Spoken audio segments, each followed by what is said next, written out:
Isa sa napagkasundoang bilateral meeting nila ni President Bongbong Marcos, mga idol, at kay President Putin, mga idol, doon sa Russia ay ang palitan ng kalakal ng Pilipinas at ang Russia, mga idol.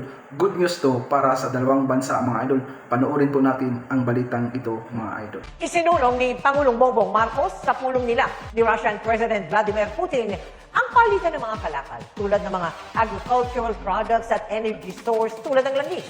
Binuksan din ng Pangulo ang ASEAN-Russian Commemorative Summit sa Kazan, Russia. Nakatutok si Tina Panganiban Perez. Alas 10 ng umaga dito sa Kazan, Russia, nagbukas ang ASEAN-Russia Commemorative Summit sa Kazan Expo International Exhibition Center. As we mark this milestone, the Philippines would like to highlight three priorities that should animate our cooperation in the years ahead.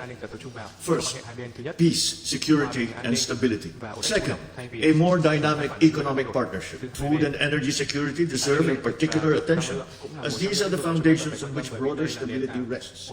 And third, perhaps the most enduring, is our people.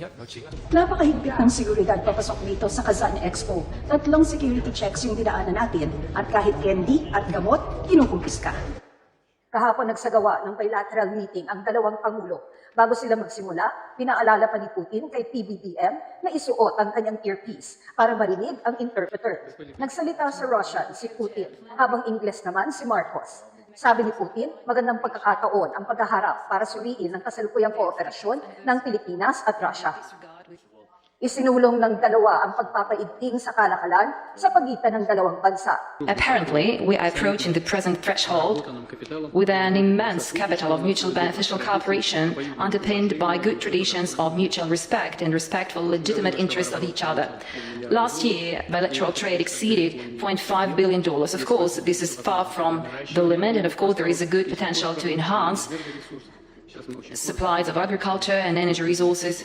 There are many potential areas that I think we should that's still open to explore, and I think that the present level of trade, although it is steady, I think that there is a great deal more that we can do. Bukod sa unang pagbisita ito ni Marcos sa Russia bilang Pangulo, ngayong buwan din ang ika-50 anibersaryo ng diplomatic relations ng Pilipinas at Russia na nagsimula sa pagbisita ni nooy Pangulong Ferdinand Marcos Sr. sa Russia noong 1976. Nataon din ngayong 2026 ang chair ng Association of Southeast Asian Nations o ASEAN, ang Pilipinas, at ika-35 anibersaryo rin ito ng ugnayan ng ASEAN at Russia. The commemorative summit is a landmark in the development of the Russia-ASEAN strategic partnership.